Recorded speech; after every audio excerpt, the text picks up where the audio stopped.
नमस्कार प्रिय दर्शकों, श्री हरि नमो नारायण। भक्तों, 6 जून 2024 गुरुवार, शनि जयंती, वट सावित्री पूजन। भक्तों, वट सावित्री पूजन की बहुत बड़ी महिमा है। जिस माताओं का, बहनों का संतान नहीं हो रही है, जो संतान की प्राप्ति चाहती हैं, जिन्हें अपने पति का लंबी आयुष्य चाहिए, पति के लंबी आयुष्य के लिए, अखंड सौभाग्य के लिए वट सावित्री का पूजन किया जाता है। वट सावित्री की बहुत बड़ी महिमा है भक्तों। ऐसा कहा गया है, ज्येष्ठ मास की कृष्ण पक्ष की अमावस्या को वट सावित्री पूजन होता है। और इस बार का वट सावित्री पूजन की बहुत बड़ी महिमा है, क्योंकि इस बार शनि जयंती भी है, मालव्य योग है, बहुत सारे योग का निर्माण हो रहे हैं। सस योग का निर्माण हो रहा है, मालव्य योग का निर्माण हो रहा है, सिद्ध योग। अद्भुत इस बार का वट सावित्री पूजन में अद्भुत संयोग बना है। वट सावित्री पूजन शास्त्र के अनुसार नियम पूर्वक ज्येष्ठ मास के कृष्ण पक्ष की त्रयोदशी से ही प्रारंभ हो जाती है, यानी 3 दिन पहले त्रयोदशी को एक टाइम भोजन किया जाता है, चतुर्दशी को भी एक टाइम ही भोजन किया जाता है। भगवान शिव पार्वती का नाम स्मरण जप किया जाता है, और अमावस्या को विधिवत वट सावित्री का पूजन और व्रत कथा सुनने की महिमा है। वट सावित्री के पूजन से अखंड सौभाग्य, अखंड संतान, आयुष्य, सुंदरता, रूप, परिवार में नाना प्रकार की शांति, रूपम देहि देहि सौभाग्य आरोग्यम देहि में परमम सुखम, रूपम देहि जयम देहि यशो देहि दिशो जहि।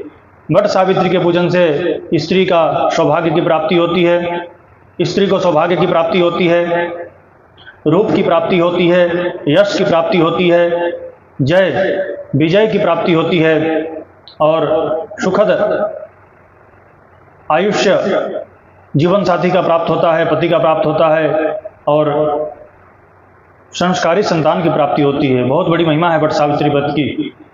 भक्तों, भद्र देश के राजा अश्वपति थे। राजा अश्वपति की कोई संतान नहीं थी। कई वर्षों तक उन्होंने संतान के प्राप्ति हेतु यज्ञ करवाया। 18,000 वर्ष तक उन्होंने नित्य 1 लाख संतान की प्राप्ति हेतु 1 लाख मंत्रों के द्वारा आहुति नित्य वह दिलवाते थे। 18 वर्ष के बाद, यज्ञ के बाद, सावित्री देवी स्वयं प्रसन्न हुई और उन्होंने राजा अश्वपति को वर दिया कि हे राजन, जाओ, तुम्हें एक रूपवान, तेजस्वी, विलक्षण प्रतिभा वाली एक कन्या प्राप्त होगी। वर देकर के सावित्री देवी अंतर ध्यान हुई और कन्या की प्राप्ति हुई। अश्वपति को कन्या संतान की प्राप्ति होती है। बहुत वर्षों के तपस्या के बाद अश्वपति को कन्या संतान की प्राप्ति होती है। कन्या विलक्षण प्रतिभावान, रूपवान, गुणवती और सुलक्षणा कन्या थी। राजा ने कन्या के लिए योग्य वर ढूंढना प्रारंभ किया। बहुत वर्ष बीत गए, कोई योग्य वर प्राप्त नहीं हुआ। तो राजा अश्वपति ने अपनी कन्या सावित्री को आज्ञा किया कि जाओ पुत्री, अपने मन के मुताबिक स्वयं वर का चयन करो। एक दिन सावित्री घूमते घूमते जाती है एक जंगल में। जंगल में शाल्व देश के राजा द्युमत सेन का पुत्र सत्यवान को सावित्री ने देखा। सत्यवान गुणवान था, धर्मात्मा था, रूपवान था। सत्यवान को देख करके सावित्री ने सत्यवान को पति के रूप में वरण किया। इधर नारद जी को पता चला कि अश्वपति की कन्या सावित्री का विवाह सत्यवान से हो रहा है। तो नारद जी महाराज अश्वपति के पास पहुंचे और नारद जी ने कहा कि हे अश्वपति, जिसके साथ में अपनी कन्या का विवाह कर रहे हो वह धर्मात्मा है, पुण्यात्मा है, संस्कारी है, बलवान है, उसमें तो कोई संदेह नहीं है, परंतु हे राजा, वह अल्पायु है। 1 वर्ष के बाद उसकी मृत्यु हो जाएगी। ये बात सुनकर के अश्वपति चिंतित हुए और उन्होंने अपनी कन्या से कहा, बेटी, तुम जिस वर का चयन किए हो वह वर अल्पायु है, ऐसा करो, कोई दूसरे वर का चयन कर लो। सावित्री ने कहा, पिताश्री, एक बार कन्या अपने पति का वरण करती है, पिताश्री, एक बार कन्यादान भी होता है, इसलिए मैंने एक बार अपने पति का चयन कर लिया, तो अब मेरी विवाह भी उसी सत्यवान से ही होगी। कन्या हठ पर अड़ गई। सत्यवान ने कन्या अपने हठ पर अड़ गई कि मैं उसी सत्यवान से विवाह करूंगी, मैंने ऐसा प्रण लिया है। अश्वपति ने अपने कन्या सावित्री का विवाह सत्यवान के साथ कर दिया। राजा की बेटी थी सावित्री। देखिए, यही तो संस्कार है, भारतीय संस्कृति सनातन का यह संस्कार है। आर्य ललना थी वह सावित्री ने अपने संस्कार को बताया कि धन वैभव वाले घर में जाकर के कोई कन्या सुखी नहीं हो सकती है। कन्या तो वहाँ जाके सुखी होगी जहाँ संस्कार होगा, जहाँ संयम होगा, जहाँ मर्यादा होगा। राजा की बेटी सावित्री आज जंगल में झूपड़े में जाकर के रहने लगी, क्योंकि सत्यवान का जो पिता था वह राजा तो था, परंतु शत्रुओं ने द्युमत सेन सत्यवान के पिता के ऊपर हमला किया और राज्य को जीत लिया और राज्य निकाला दे दिया सत्यवान और उनके पिता और माता को। तो सत्यवान के माता पिता दोनों अंधे थे, जंगल में झोपड़ी बना करके रहते थे। सावित्री भी जाकर के उसी झोपड़ी में रहने लगी, कुटिया में रहने लगी। जैसे जैसे वर्ष बीतने लगे, जैसे जैसे वर्ष निकट आने लगा, वैसे वैसे सावित्री को चिंता सताने लगा। नारद जी ने मृत्यु का दिन बता दिया था कि इस दिन इसकी मृत्यु हो जाएगी। हर एक दिन के नियम के अनुसार रोज नियम था कि सत्यवान जंगल में लकड़ी काटने जाता था, लकड़ी ला करके लकड़ी बेचता था और जो कुछ मिलता था उसी से अपने परिवार का लालन पालन भरण पोषण करता था। माता पिता अंधे थे, सावित्री उनकी सेवा करती थी। सत्यवान जंगल में जाता था, लकड़ी काटता था, लकड़ी बेचने से जो कुछ मिलता था उसी से परिवार का भरण पोषण चलता था। रोज के भांति आज मृत्यु का दिन था और सत्यवान जंगल में लकड़ी काटने गया है।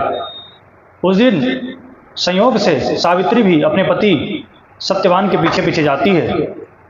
लकड़ी काटने के लिए सत्यवान पेड़ पर चढ़ता है और जैसे लकड़ी काटने लगता है तभी उसके माथे में दर्द होता है।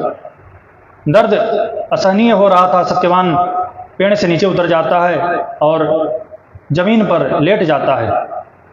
सावित्री को पता चल गया कि आज मेरे पति का अंतिम दिन है। कितनी करुण विरह दुख का ये दिन है। सावित्री निराश उदास हो जाती है, अपने पति के सर को अपने गोद में लेकर के बैठ जाती है और सहलाने लगती है।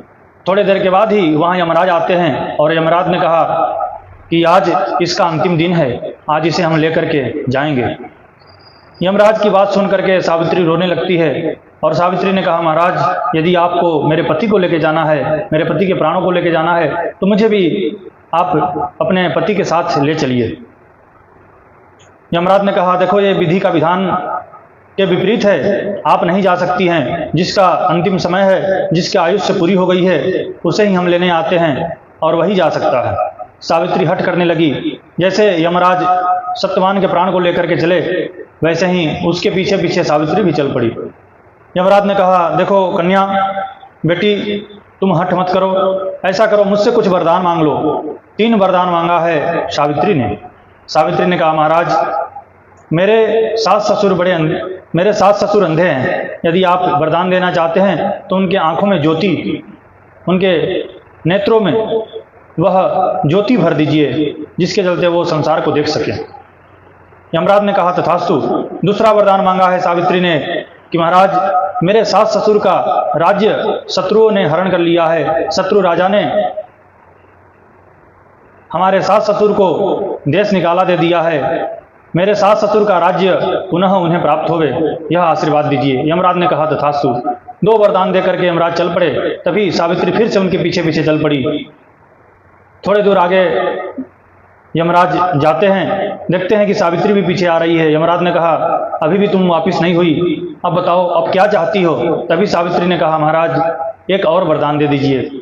यमराज ने कहा, मांगो, क्या मांगना है।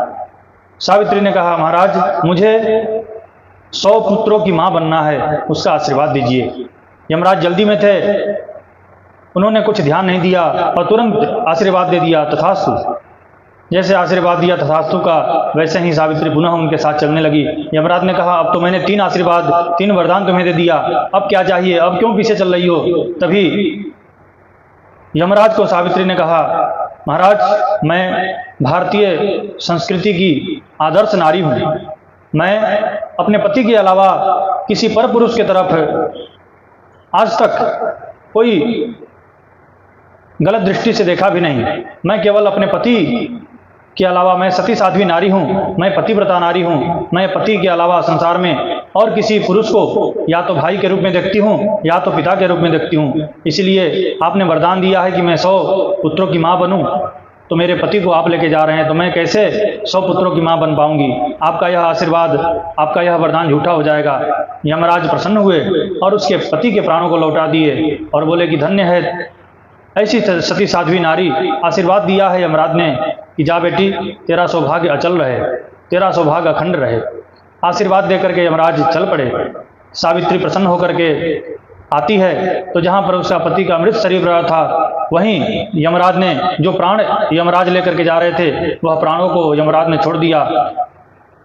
सत्यवान जीवित हुआ है, कुटिया में जाती है तो उनके सास ससुर के नेत्र आ गए हैं और सास ससुर का जो राज्य शत्रु राजा ने हरण किया था वह राज्य भी प्राप्त होता है। इस प्रकार से भक्तों, जो स्त्री वट सावित्री का पूजन करती है, वट सावित्री की यह कथा सुनती है, उसका सौभाग्य अखंड होता है, अचल होता है और दाम्पत्य जीवन में मधुरता की प्राप्ति होती है। दाम्पत्य जीवन के कलह, दाम्पत्य जीवन की जो भी परेशानी है वट सावित्री के पूजन से, वट सावित्री की कथा श्रवण से दूर होती है। भक्तों, आप सभी को श्री हरि, आप सभी को नमो नारायण।